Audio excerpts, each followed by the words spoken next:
अच्छा, ये इंसाफ का तराजू और प्रेम रोग जैसे जो बोल्ड भूमिकाएं करने के बाद क्या सही है कि राम तेरी गंगा मैली भी आपको ऑफर की गई थी? जी, ये सही है। और आई एम रियली अनफॉर्चुनेट कि मैं वो फिल्म कर नहीं पाई। वो निकल गई मेरे हाथ से वो फिल्म, क्योंकि डेटों की बड़ी प्रॉब्लम थी जी। और राजेंद्र को भी बहुत दुख हुआ इस बात का। और ऋषि कपूर और नीतू सिंह की फिल्म का फर्स्ट डे फर्स्ट शो अपनी फ्रेंड्स के साथ देखने जाया करती थी, बात सही है ये? बिल्कुल बहुत बड़ी फैन थी मैं उनकी, आज भी हूँ। अच्छा। और उनके साथ मतलब मेरी बहन, एक मेरी फ्रेंड है शमा, हम तीनों तो जैसे first day first show line में बाकायदा खड़े रहते थे। टिकट अगर ना मिले तो ब्लैक में लेकर फिल्में देखते थे। अच्छा, पैसे ब्लैक के आने शुरू हो गए थे। तो ये वो क्या है कि हम धीरे धीरे, जैसे मुझे बस के लिए पैसे मिलते थे जब मैं स्कूल जाती थी जी। और वो पैसे मैं बचाती थी और सारे पैसे बचा के फिल्म की टिकट खरीदती थी, क्योंकि मैं चल के स्कूल जाती थी उस वक्त पैसे बचाने के लिए। वाह। तो ये चिंटू साहब को प्रेम रोग के दौरान आपने थप्पड़ भी मारना था।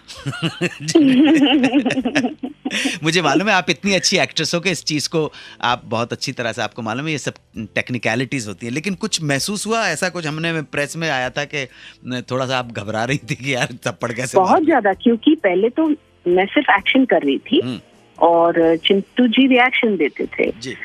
लेकिन राज साहब ने देखा कि नहीं, उन्होंने कहा कि तुम मारो, जोर से मारो, कि मैं चाहता हूँ। मैं फिर बिल्कुल हिल गई। मैंने कहा माय गॉड, चिंटू जी को कैसे मारूं? तो चिंटू ने कहा कि नहीं तुम करो, कोई बात नहीं। और उसके मुझे लगता है काफी रीटेक हुए। तो मैं तो हिल ही गई थी उस वक्त। आप एक और सुपरस्टार की बहुत बड़ी फैन थी और हैं, मुझे मालूम पता नहीं, राजेश खन्ना जी की, मगर उनके साथ काम करने का कुछ एक्सपीरियंस ठीक नहीं रहा है। ये मार्केट में अफवाह है, अगर आप कहना चाहें तो कोई प्रॉब्लम नहीं है। तो नहीं, गलत अफवाह है। किसने कहा? ये बिल्कुल नहीं, ऑन द कॉन्ट्ररी। वेबसाइट और इंटरनेट के ऊपर ये बातें बहुत फैली हुई हैं क्या? हाँ, नहीं, गलत है ये। अच्छा, मैंने पढ़ा भी नहीं है, मैं ज्यादा जाती भी नहीं हूँ नेट पर, लेकिन ये गलत है। अगर ये अफवाह फैली तो बिल्कुल गलत है, क्योंकि सिर्फ एक बात की वो मुझे क्या कहते हैं ना, बच्चों को गुस्सा आता है। एक फिल्म थी जादू टोना जी। उसमें मुझे और 2-4 और लड़कियों को बुलाया था कि काका जी सिलेक्ट करेंगे लड़की। अच्छा। बेबी जो भी, पता नहीं जो भी रोल था वो। और मैं काफी खुश होकर गई। और मुझे एक होता है ना, जैसे आप जिसके फैन हो, आपको लगता है कि बस आपने उसको खरीद लिया है जी। तो मैं उस उम्मीद से गई थी और उन्होंने मुझे रिजेक्ट किया उस वक्त। एज ए चाइल्ड आर्टिस्ट आपको हाँ, वही मैं बोल रहा हूँ, क्योंकि क्या जब आपने जब एडल्ट होके एज हीरोइन काम करना शुरू किया तो फिर then you never look back.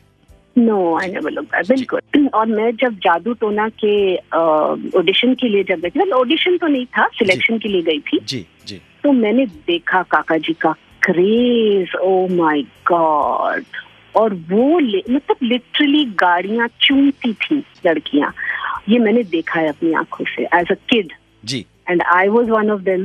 And my first film with him was Sautan. And and beautiful, मतलब it was a great experience. And obviously एक जिसको आप चाहते आ रहे हैं इतने साल एंड आप उनके साथ काम कर रहे हो। वो कौन सी फिल्म थी जिसे देखकर पद्मिनी जी के पिताजी ने कहा था कि अगर ये काम छोड़ भी दोगी तो अब मुझे अफसोस नहीं होगा?